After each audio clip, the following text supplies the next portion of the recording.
Hey there, welcome back. This is episode 2. We're going to go over some practice ideas for our drop 2. This is kind of a disclaimer here that all of this stuff is kind of based off of things I've learned in my education, as well as a lot of Barry Harris concepts.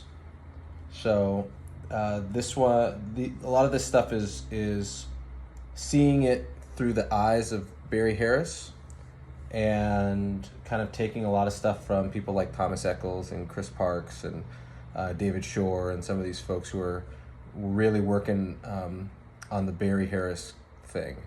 So that's kind of where we're going. So just wanted to let everybody know that's what this kind of channel is about. It's about me like playing and practicing my ideas, and maybe you can play along if you need some help, and then showing how I see and view things through the Barry Harris lens, as well as some of my other teachers and things. So I kind of throw a lot of that in the mix. So we've been talking about drop 2s here, right? So kind of a recap again, we learn our drop 2 by finding, we play major 7th chord, right, in root position, and we got to learn all of the closed positions, right? So root, first inversion, second inversion, third inversion, back to root. We got to know all of that, right? Then we take the second note from the top, which is a G. If I'm in the C chord, C, E, G, and B, take that G, take it down the octave, and now we have found our drop 2. The last time we went over what? In root position, and then first inversion drop 2, second inversion drop 2, third inversion drop 2, and then back to root, and then back down, right? Okay. You should learn these in all 12 keys, clearly. Today, I'm going to take maybe just 2 specific inversions, and we're going to kind of play with those. So the idea is I want to get through all 12 keys. So there's many ways to do this. The 3 easiest ways I find is going fourths, fifths, and chromatically. But you can also go in different progressions like whole steps, minor thirds, major thirds, tritones, these kind of stuff. The going in fourths, fifths, and chromatically is a little bit easier. Well, I find it the best way to practice it, because we see those movements in music a lot. So in all types of music. So when we play, we want to practice in that kind of style, in that way. So let's go like, I don't know. Why don't we start with fourths? So let's take our root position, drop 2, starting with C, G, B, and E. And we have 1, 5, 7, and 3. And don't forget, we have a perfect 5th in the left hand and a perfect 4th in the right hand, with a major 3rd in the middle that separates them. We want to remember that shape. Okay, now we're going fourths. So I start on C, then the next one up a 4th is F, and then B flat, then E flat, then A flat, then D flat, G flat, then we go to B, then we go to E, then we find A, then D, then G, and back to C. So when we do this, we want to kind of stay close. I like to stay close in about a 2.5 octaves kind of range. I could keep going up, but I'm gonna run out of room. So we want to try to stay kind of close here. So if I start here and C, I can go up. Actually, let's start up here in this octave. Let's do the up, down style. So if I'm at C up here, then I'm gonna go up to F, then down to B flat, then up to E flat, then down to A flat, then up to D flat, then down to G flat slash F sharp, then up to B, then down to E, then up to A, down to D, up to G, and then down to C, and we land at the octave below. This is kind of nice because it stays within this range, and you have this idea of going up, down, up, down, up, down. It becomes a sequence. So why don't we practice this? So I've got C, F, then B flat, E flat, then A flat, D flat, then G flat, B, then E, A, then D, G, then C. Very nice. You can also go the opposite way. So we could go down, up, down, up, down, up. So if I started on C, up in this octave right here, C, G, B, E, and I'll go C, then down to F, then up to B flat, then down to E flat, then up to A flat, down to D flat, up to G flat slash F sharp, down to B, up to E, down to A, up to D, down to G. It's really low, but it's still really pretty, and then up to C again. So that's another way that you can approach this. Okay, so that's going in fourths in root position with our drop two. Let's go ahead and do fifths in the same inversion. So we have root position, and we go, let's do fifths. So we have C, the next one's gonna be G, then the next one's going to be D, then the next one's A.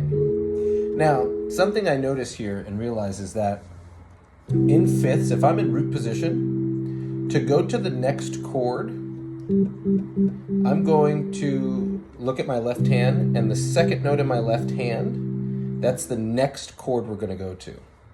So if I'm at C, the C chord, C major 7, C, G, B, and E, the second note here in my left hand is G. That's the next chord we're going to go to. So C, then G right there. So then the next one's what? D, D, then A, next one's E, the next one's B, the next one's F sharp or G flat, the next one's D flat, the next one is A flat, the next one's E flat, the next one is B flat, the next one's F, and then we finally finish on C. Yay. So let's see if we can do it all together.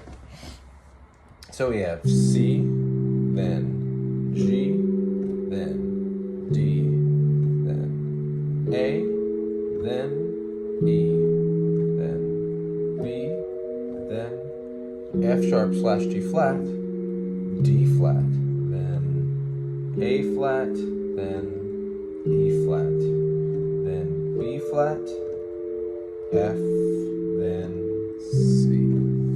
Yeah, cool. So that's going in fifths. That's going around. So let's do one more. Why don't we go up chromatically, okay? Take the same voicing that we have, 1, 5, 7, and 3, C, G, B, and E, and let's go up chromatically to D flat. The next one will be D, and the next one will be E flat. The next one is E, and you can roll these too, like that. The next one is F. Next one, G flat or F sharp. Now the reason I say that is because that's our pivot point in the circle.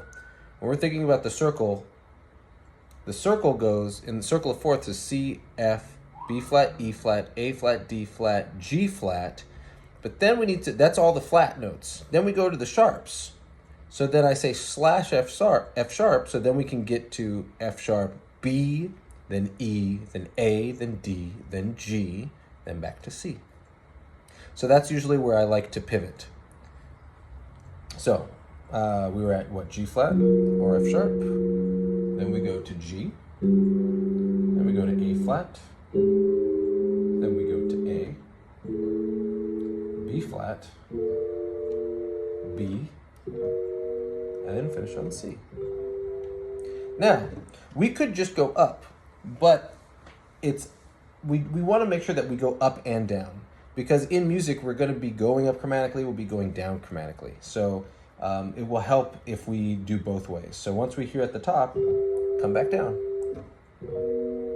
B, B flat, then we go to A, and then A flat, then G, then G flat, then F,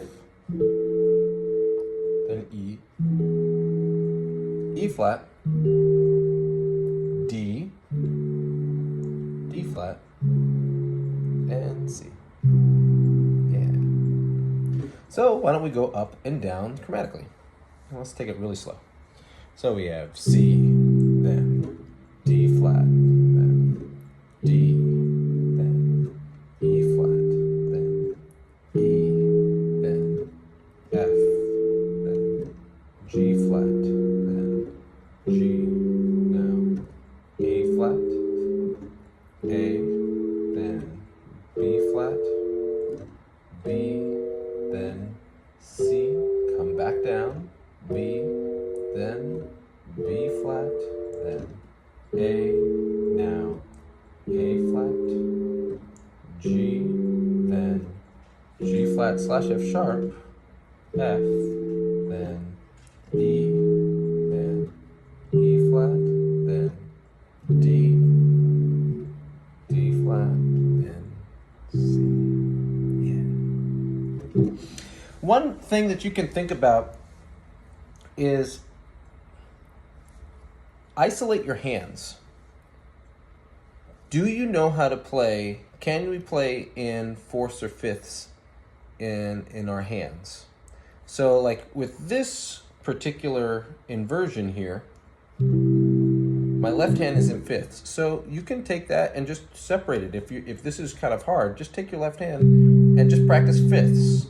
Maybe going up chromatically and see the fifths. And notice that the fifths on piano, they stay straight the whole time until you get to B flat. B flat to F is that little angle, and then B to F sharp is the other angle, right? So that's good to know, that everything is straight until I get to B flat and B. Then, vice versa, with your right hand, you practice the fourth, right? So if I'm here, I can do starting on C and F, make it easy. Go chromatically, I guess. Everything is straight until I get to F and B flat. That's an angle. F sharp and B, that's also another angle. But then everything stays straight again. This is good stuff to know. Straight, straight, straight, straight, straight. Angle at F and B flat. Angle at F sharp and B. Then straight, straight, straight, straight, straight, straight.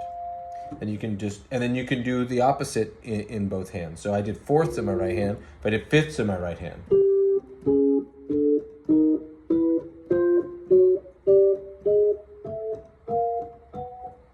It's good to do that. Or if I did fourths in my left hand.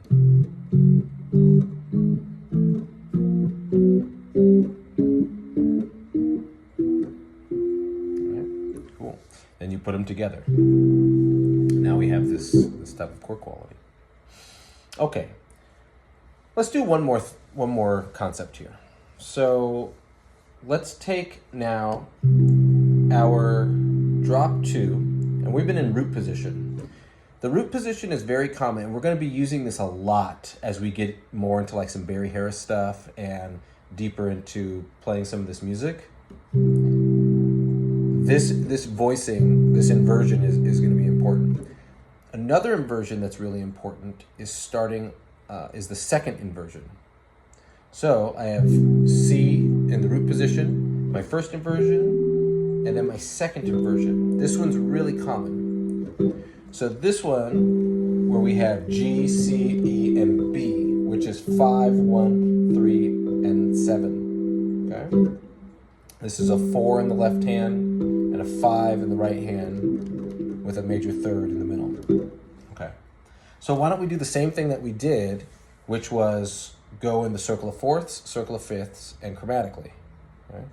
So if I'm here at C, I'll go C, then the next one's F, then the next one's B flat, the next one's E flat, the next one is A flat, next one's D flat, the next one, oh gosh, is G flat. I played that up here, you could play it down here. The next one's B, the next one's E, then what, A, then D, then G, or down here, and then C. Now, something you'll notice that I'm doing too is I'm saying the chord, the note of the chord as I'm playing it. This helps reinforce what that chord actually is and recognizing these shapes.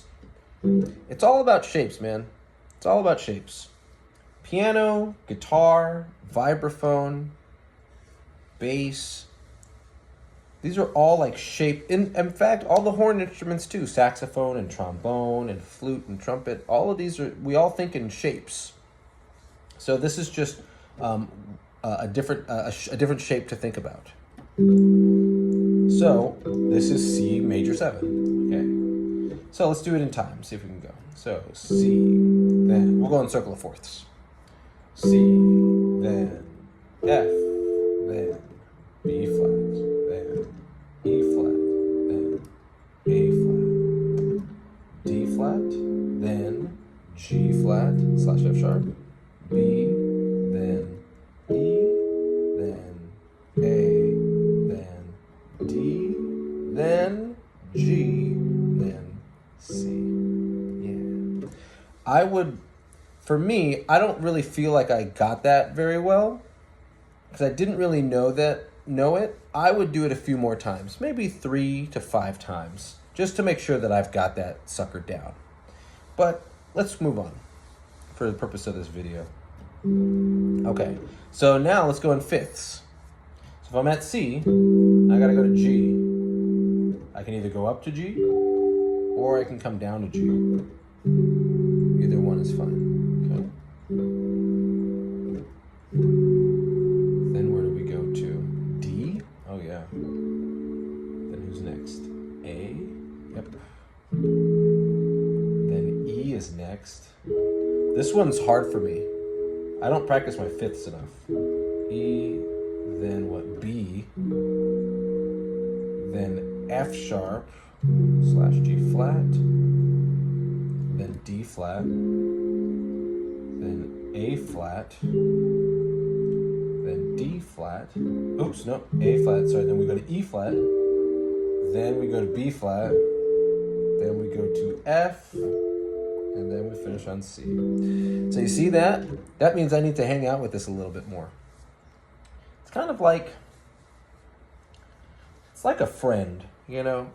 It's like thinking about a friend. Or maybe someone like you're getting to know.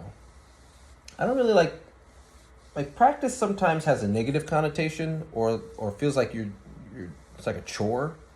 We don't want it to feel that way. So sometimes I'll just refer to it as like, let's hang out with this. I need to hang out with this. Just like you'd hang out with a friend or someone. And the more you hang out with that friend, the more you get to know them, right? So, for example, I think of it like in names. Like you meet this guy named Tom, and Tom keeps coming by, and then finally you remember his name is Tom. In the beginning, you don't know who he is really. Then you get to know him a little bit more, and now he's Tom. Then the more you talk to him, then he'll tell you, oh, I actually go by Tommy a lot of the times. So that's another thing to call this individual. So you have two names now for him. And then get to know him even more and find out that, oh, he used to go by Thomas when he was younger by his parents. And I see that as like the inversions of a chord. That kind of deal. It's like it's just getting to know them. And they have different names for the same thing. Just kind of like different shapes. Like this is our C major 7. This is also C major 7. Right? Different sounds, but still C major 7. Okay. So let's go ahead and go chromatically. Okay. So we have C, then D flat, then D, E flat. I'm actually going to take this down the no, I have to do that. Yeah, that's good. So C, yep, then D flat, D, then E flat, E, then F, then G flat slash F sharp, G, A flat, A, which is really pretty up there, B flat, really nice, B, and then C. And then we got to come back down. B, B flat, then A flat, G, G flat, F, E, E flat, D, D flat, and C. Yay. Cool. So, these are a couple of voicings, inversions of the chord that you should know. And you're going to see this the more we start playing and learning some of these concepts, you're going to see a lot of these voicings. So remember to practice these things. Go in fourths, go chromatically, go in fifths. Take your time. And yeah. So awesome, everybody. Thank you so much. And remember, slow practice equals fast progress. I'll see you next time. Bye.